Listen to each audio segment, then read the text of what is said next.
Okay guys, this is meant to be an update on the 6 builds going on right now. This is the 427 project. This is the actual first production car. There were 2 prototype Corvettes models prior to this car getting started, the production run. There are 60 C2 chassis that were built. And they look like this, right? I get them from the shop. I've got them on shelves around here. When they come from the shop, the chassis is rolling. It just needs a fan and radiator and the engine added to it, and the electronics and cabling for the throttle, and of course the body. But it's a roller, and they do a good job by the time I get them from them. I did 60 of them. 50 are C2, just regular C2s, whether it be a 327, 427, or Fuelie. They're all C2s. And of the 60, 10 have been set aside for Grand Sport models, right? So I've shown in the past some of the Grand Sport, the look that I've got going here, the oil cooler, of course, the air ducts. And the last bit I'm working on here are the Fender Flares, front and rear, right? I got, they fit nicely, just got to clean them up. I've got some pictures of some of these parts, the initial parts actually going on to the car. Looking pretty good, looking really good. I'm happy with it. This is, make my mind up, this tire here, this is a 2-inch wide scale Goodyear Eagle. This is actually made over in the Netherlands. I've got a set of these from a buddy of mine that bought a kit car. He wants these on his Grand Sport. And so I took the wheel, changed the STL, altered it a little bit with a slicer program. I'll talk more about this wheel in a second. And this will be the front tire for the Grand Sport. The rear is a bit wider, a bit bigger. But this looks good to me. I'm thinking about doing that. And of course we'll get a different wheel design here for that car, but this is just, I was checking measurements and how it fit and all that, and looks good. So that's that, the Grand Sport. 10 Grand Sports, and then 50 regular C2s. So again, number 1, right? All the changes from the prototype wound up in these cars. This is number 2, the car that I set my personal car aside for to get these done. This is number 2. This car belongs to a really good guy, and he has been very patient, and his is gonna be nice. You know, I've gone and put the Bondo on it and letting it dry so that I can come back and sand all this down. There's of course the water channel, right, for the car. I'll clean it all up once it dries, all this back here. You see, I've done some of this work on the doors. Okay, let me just build these up. And again, I taped it all up so that the windows will have an area to travel. Of course, I don't want the slots for the windows gummed up, so I taped that all up. And the windows, what's going on, these cars, once I get these out the door, I had the buddy of mine's, the engineer, draw up and work up the windows going up and down for these. So there'll be an option at some point. He's already got them drawn up. They look pretty good, actually. Got them worked up. We'll take this. You'll take the panel off here, and you'll be able to put inside here another panel that's got a support structure, and it'll have the windows. You can roll up and roll down. It's pretty slick. But that's not right now. That's going to be later. I can't focus on that right now. So, but that's nice. I've got both doors here working up. They'll dry. I'll sand these off tomorrow. And we're getting somewhere with this one finally. So this is car number 2. And it's coming along. Like I said, a lot of, I know it's ugly, but a little imagination, you can see how this is going to be nice once it's done. I'll come back tomorrow and get the sanding on it. Number 2. So here, oh, wait a minute. Forgive me here. This car is going to, like I said, a friend of mine has a collection of quarter scale cars. He also races vintage race cars in his spare time. He got this one too. He bought this kit and asked me to put it together for him. It's a 70 GTX, right? And that's a really nice car. And I'm going to, once I get these vets here further down the road, I gotta get them out of here first before I start back with this one. I'm gonna finish this one. This car has a, as you can see the exhaust there, it's got a 4-stroke Honda GX25 in it, 4-stroke engine. It's got a gearbox that has 3 speeds forward, 1 reverse. I've got all the bits for it to put together. There's no time just yet. The only thing I need from the shop on this car, I need the front and rear grills. They're actually doing them in metal or aluminum. It's just a neat piece. This thing is nice. And I bought it originally from a gentleman in Turkey, and he's a good guy. And so he built a nice car. I took the body and had it redone a little bit and shaped it differently. And that's it. So it's a good piece. I'm looking forward to getting that done. Back to the Corvettes. So this one here, this is buddy down in Florida. And Ken, car numbered 5. It's the 7th one in here, but it's a number 5 car. All these cars have a VIN. There's a plate, this cross member here underneath. Here, there's a VIN number for each car. Color, interior, engine, whether it's a Conley clone, 327, 427, whatever. It's a bit over the top, but I did it anyway, just for, giggles.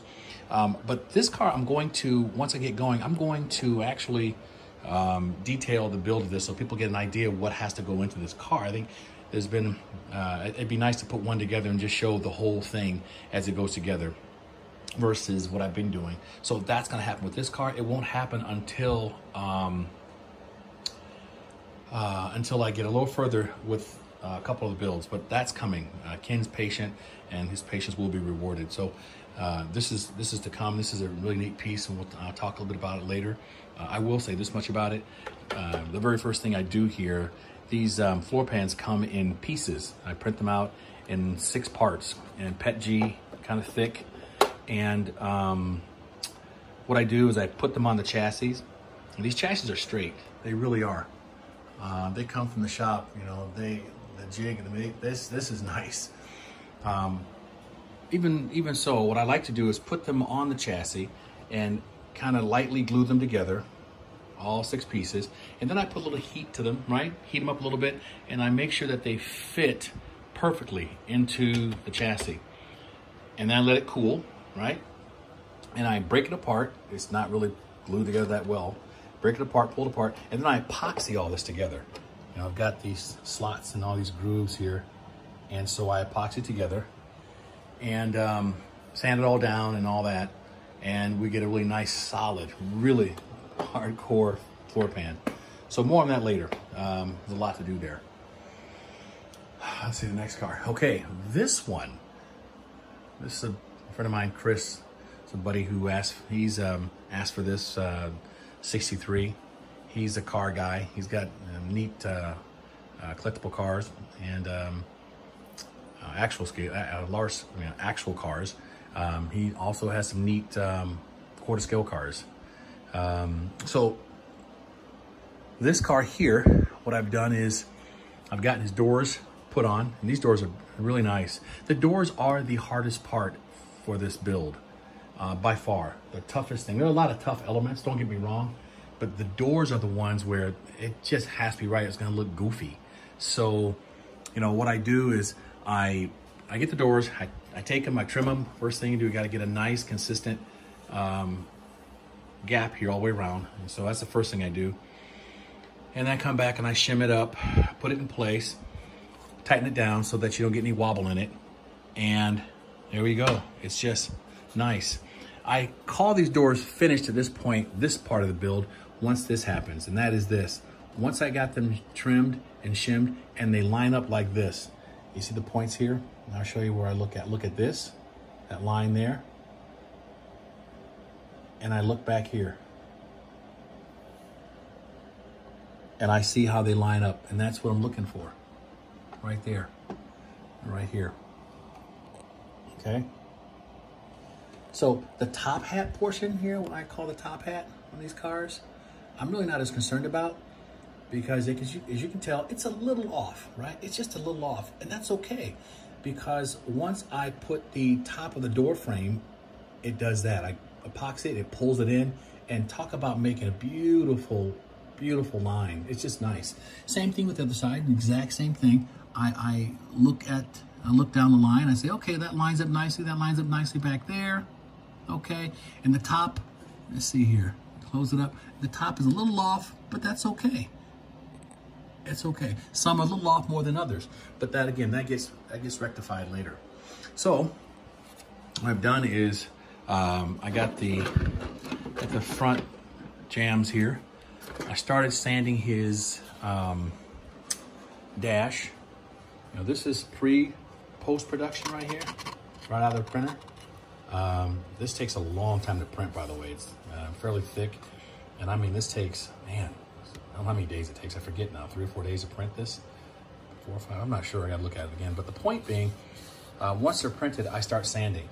Now, I could have this done with different technology, right? SLA or whatever, but I like this technology because in sanding it, it creates, you know, I can stop at a certain point, and there's a little texture to it still that when it's painted, it has a look like it's, you know, it's got a tactile feel and look to it, and it looks like this, you know, like vinyl or leather or something, you know, like the real cover, the real tunnels.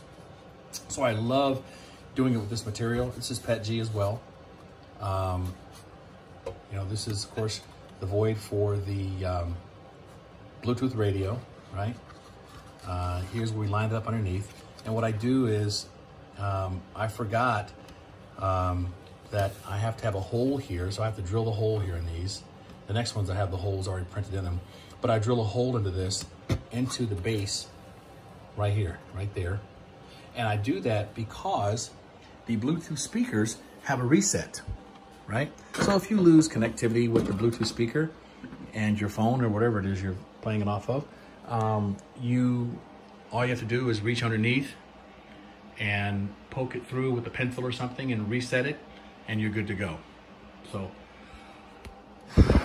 next step with this is to actually install the door locks, right? I put them on here. I got them marked out already.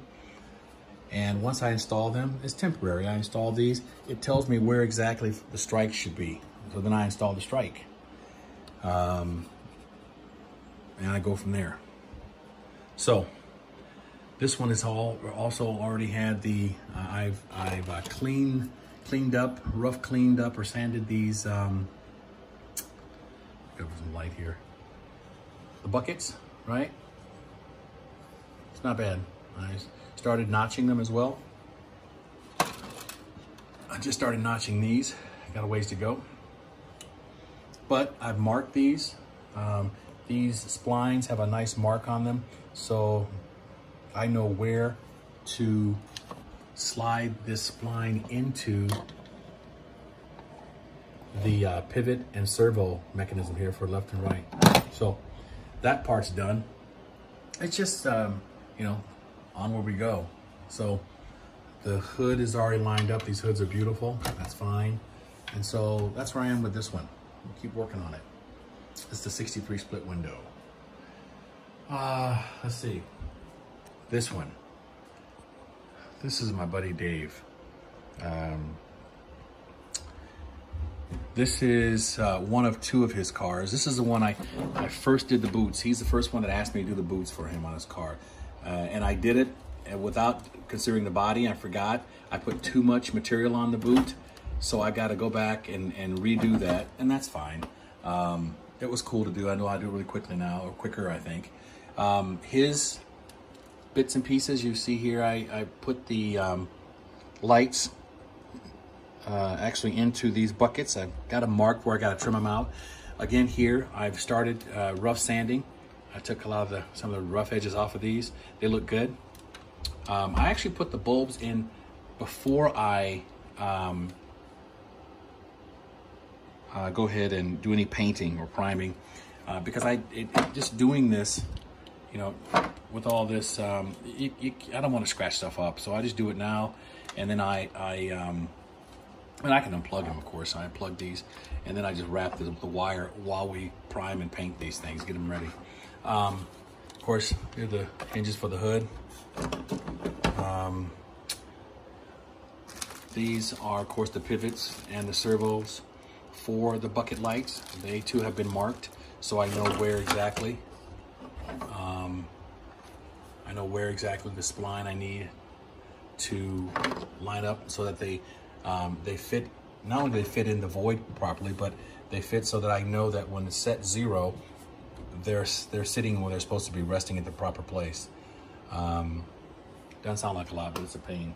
It can be a hassle if you get it wrong. So anyway, I've been learning on the fly here as I go. Again, with this car, just like the others, first thing, you get the doors. You know, this one lined up beautifully.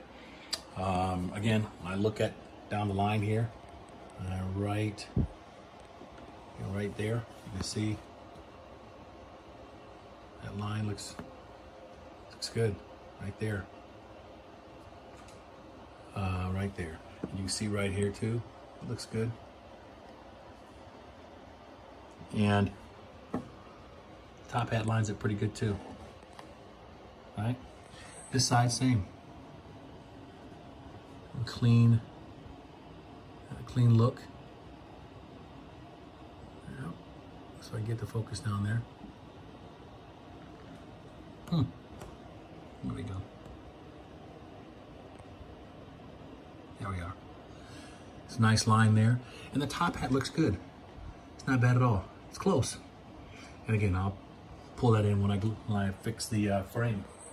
This one, with the window doors up here. Same thing, I need to install the latches, and that'll tell me where the strikes go. All right. And I'll come back and fill in and sand the joints here for the floor pan, and we're good.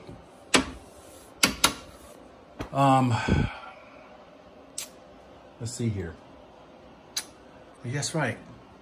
Dave has a 67, so this is his.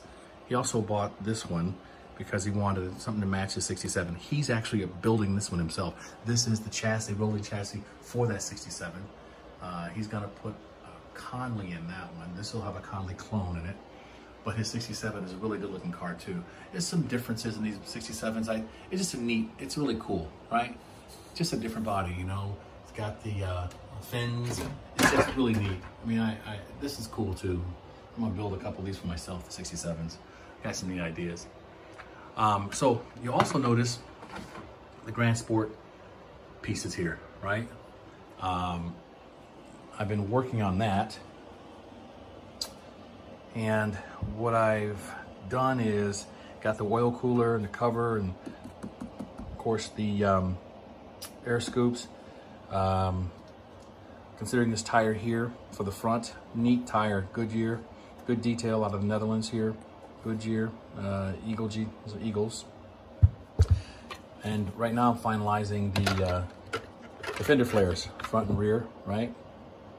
So I've got some pics of doing this work, starting to work outside on the body. It looks pretty good. It looks really good, actually. So that'll be progressing. Once I get these Fender Flares done, then the Grand Sport stuff is done. And I think what I'm going to do is there'll be a slight modification to the dash on that. Not much, but there is a different dash for that. But more on that later. So that's the Grand Sport stuff. Where am I now? Let's see. That one. Oh, the Grand Sport. So the Grand Sports, there are 10 of those. And they're being, the frames are a little different. They're being made to accommodate the Stinger 609, right? So the idea being that if you've got a Stinger, you want to put it in something, it'll be a lot to cram in there, but this is what you want. If you want that, I mean, whatever you do with your engine, of course, is your business. But if you're looking at doing something like, want to put it in a car, I think is befitting of the engine. I definitely I'm doing 10 of those, and this will be my personal one. This of course is not a supercharged version, and this you know, this looks neat. You know, Gary did this. I bought it from him because I just love the look, and this fits. I drop it down a bit, obviously, in the frame, and this is coming off this air filters K&N. I've got a neat carbon fiber deal designed to go on here to really look neat in the hood underneath. And you know, this has a look of the Rochester. I know it's not actually, you know, fuel injection, but it just has a neat look to it that lends itself well to the look for a scale looking car. So anyway, that's for 10 of these cars. This will be what we do. This will be really slick. One of my friends who actually sent me the wheels I showed you a second ago, he's got a Grand Sport, and what he decided to do, he said, no, I want to build a Grand Sport. I said, well, they're not ready yet. He says, well, that's okay. What I want to do is take the C2 I get from you, and I'm going to cut that piece out, make it a 67 body. No, take that back. Different guy. He wants to, he's going to take it, he's going to keep the look, he's going to keep all the, all the engine and all that stuff the same, not put a Stinger in it. He's going to keep the frame, the same C2 frame, and just add the Fender Flares, because he's got a Grand Sport that's got I think a small block in it. So he's got a couple Conleys at his shop, and he's just going to drop a Conley into it. This is another kit car. He's going to do it himself. He's actually a race car driver, so I mean, he knows what he's doing. So he's got some neat toys, and this will be a really cool piece too. So he's doing that, and so that for now, that's the only one that someone wants to make a Grand Sport out of that won't have a Conley in it, and that's fine. There are only 10 frames that'll accommodate the Stinger anyway, and so I never thought about doing what he's doing, which is really kind of slick. So anyway, I think that's everything. This right here, this is the chassis that I forgot I had with a quick change in it that I'm going to use for the Conley Cobra, the Conley Clone engine run. Right, I'm gonna stick one of those clone engines in here, take these wheels and tires off, they're heavy, and use these. I had these, had an STL that I altered, a slicer program, and I had some deep dish for the back, right? And the front, not so much, okay? And they're done, I just gotta finish bolting them together. And this project will happen sometime in June. Still a little nippy here. I want to get some nice hot day out there. And my goal is to drop the engine, the radiator, fan, drop that in here, drop a body on it, and just see what it'll do. Throw the electronics on it and just run it. I mean, I'm not going to set it up with a painted body and all that stuff. I just want to put a body on it and see what I can get this thing up to with the two different gear ratios, top and bottom end, right? We'll see how quick it is, and we'll see how overall fast it is with gearing. So we'll see. More on that later. And here, lastly, like I said, there are 60 of these chassis. And folks have decided, like I said, you know, some folks are building their own, a lot of folks are building their own. But this is the very first one of the chassis. This was the homebrew. I mean, this thing here is what got me thinking I can do more than just this. So it's up here. All the parts are, I got all the parts for it. But I decommissioned it, took it apart, and just set it aside. And this is for the fuelie, right? This fits nicely, right? Fits on just like that. Just like that, fits right in there.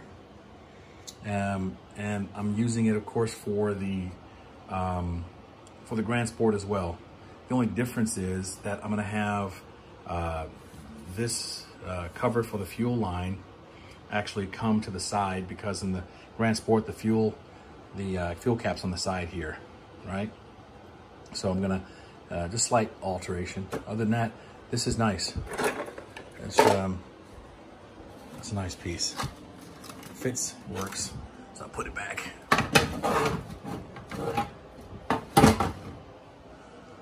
So, anyway, I hope you enjoyed the update.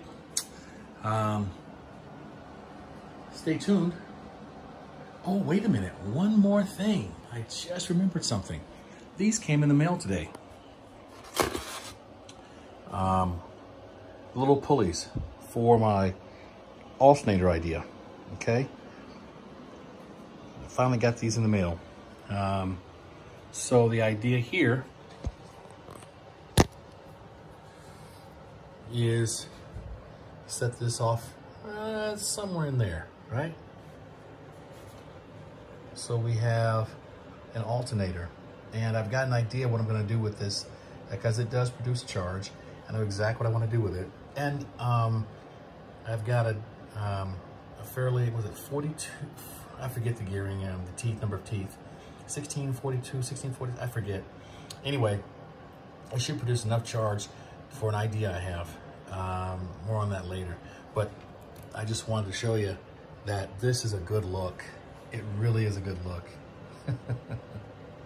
So that's that.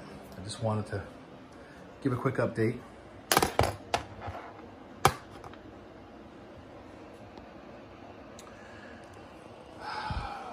Please subscribe, share, like, and I'll update you later. Thanks much.